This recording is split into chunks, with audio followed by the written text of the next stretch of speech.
હે મારા ગુજરાતી ભાઈઓને જય માતાજી અને જય શ્રી રામ। આજે મારે બે હાથ નથી અને એક પગ નથી, તોય છતાં હું આજે જમણા હાથે આ ગુજરાત પોલીસને સલામ કરું છું, સલામ। અને દિલથી કહેવા માંગુ છું કે I love you Gujarat police, I love you Gujarat police. કારણ કે દોસ્તો આજે કીર્તિ પટેલની ધરપકડ કરવામાં આવી છે, અમદાવાદથી કાપોદ્રા પોલીસ સ્ટેશને હાજર કરવામાં આવી છે। અને આજે હું બહુ ખુશ છું, કારણ કે કીર્તિ પટેલ તમને ખબર છે કે કેવી છે એમ।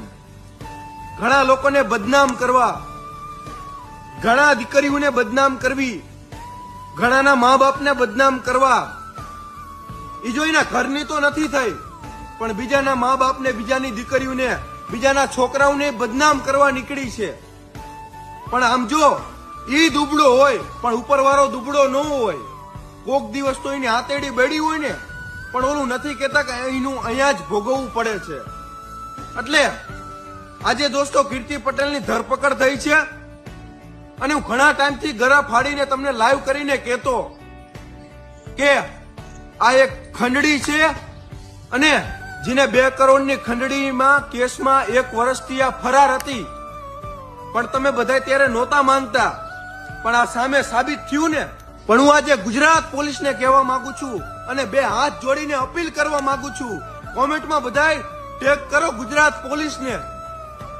આવી ખંડડીઓને જે કીર્તિ પટેલ કરે છે, હની ટ્રેપ કરે છે, આ બધું તો હજી સામે નથી આવ્યું, પણ આવીનો વરઘોડો નીકળવો જોઈએ। કારણ કે 2 કરોડની ખંડડી એટલે તમે માની લો કે 2 કરોડ રૂપિયા કદાચ તમારા મારા જેવાને આમ જો કમાવો હોય ને, તો દોસ્તો આખું જીવન વહી જાય ને, તો આપણે 2 કરોડ રૂપિયા નથી કમાઈ શકતા। અને સામાન્ય આપણા જેવા માણાને ફસાવી આજે 2 કરોડ આમ ઘા કરી દેવાના, વ્યાજવા લાવીને। તમે વિચાર કરો કે મારી પાસે 2 હાથ નથી, 1 પગ નથી, હું દોસ્તો મહેનત કરી કરીને આમ જો કમાતો હોય, અને મારી પાસે સામાન્ય માગી લીધા 15 લાખ રૂપિયા। 15 લાખ રૂપિયા દોસ્તો કેવી રીતે કમાવાય એ તમને બધાને ખબર છે ને મને ખબર છે। અને આવીને હું એક ગુજરાત પોલીસને હજી કહું, અપીલ કરું કે આવીનો વરઘોડો નીકળવો જોઈએ। જય માતાજી, જય શ્રી રામ દોસ્તો।